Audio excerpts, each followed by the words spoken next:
এক, উল্টাপাল্টা করবা, হাত ভেঙে দেব, জেল খাটতে হবে। 2, একেবারে চুপ করে থাকবেন, দেশের স্বাধীনতা ও বঙ্গবন্ধুর ইতিহাস নিয়ে কোনো প্রশ্ন করতে পারবেন না। 3, আপনার যদি বাংলাদেশ পছন্দ না হয় তাহলে you are welcome to go your পেয়ারা পাকিস্তান। এমন এক বক্তব্য দিয়ে আলোচনায় এসেছিলেন police super SM Tanvir Arafat. কুষ্টিয়ার বিএনপি কর্মী সুজন মালিথা আলোচিত হত্যা মামলারও প্রধান আসামি পুলিশ সুপার তানভীর আরাফাতকে এবার করা হলো সাময়িক বরখাস্ত। 14 ফেব্রুয়ারি স্বরাষ্ট্র মন্ত্রণালয়ের জননিরাপত্তা বিভাগের পুলিশ এক শাখা থেকে তাকে সাময়িক বরখাস্ত করে প্রজ্ঞাপন জারি করা হয়। রাষ্ট্রপতির আদেশক্রমে প্রজ্ঞাপনে স্বাক্ষর করেন সিনিয়র সচিব নাসিমুল গনি।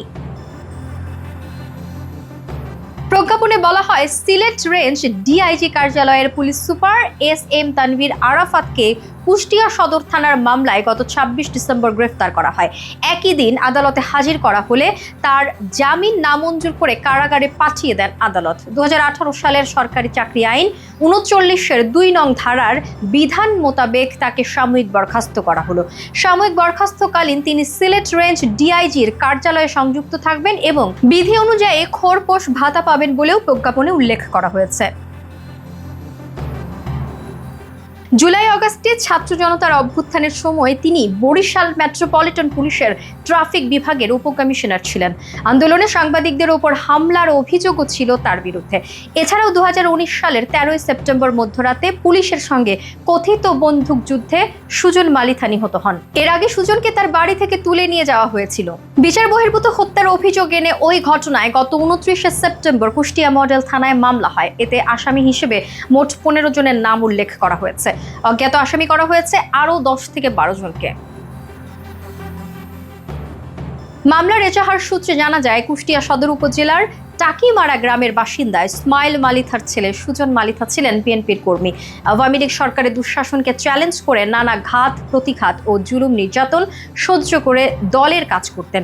এতে প্রতিপক্ষ রাজনৈতিক দলের নেতাদের যোগসাজশ এবং উস্কানিতে সুজন মালিথাকে পরিকল্পিতভাবে হত্যার ষড়যন্ত্র করা হয়। তারই জেরে 2019 সালের 13 সেপ্টেম্বর রাত আনুমানিক 12:30টার দিকে দলীয় কাজ শেষে বাড়ি ফেরার পথে আসামিরা সবাই মিলে সুজন মালিথার বাসায় ঢোকে এবং তাকে জোরপূর্বক তার বাসা থেকে তুলে নিয়ে অজ্ঞাত স্থানে চলে যায়। পরের দিন সকালে সুজনের পরিবার জানতে পারে পূর্ব শত্রুতার জেরে উল্লেখিত আসামিরা পরস্পরের যোগসাজশে সুজন মালিথাকে বাসা থেকে জোরপূর্বক তুলে নিয়ে 13 সেপ্টেম্বর রাতে 1:30 কুষ্টিয়া মডেল থানাধীন মোল্লাতে ঘুরিয়া পূর্ব ক্যানালের পাড়ে গুলি করে হত্যা করেছে। পরে বাদীসহ সুজন মালিথার পরিবারের লোকজন আসামিদের কাছে উপস্থিত হয়ে সুজন মালিথাকে হত্যার কারণ জিজ্ঞাসা করলে তারা কোনো সদুত্তর না দিয়ে স্বজনদেরই তাড়িয়ে দেয়।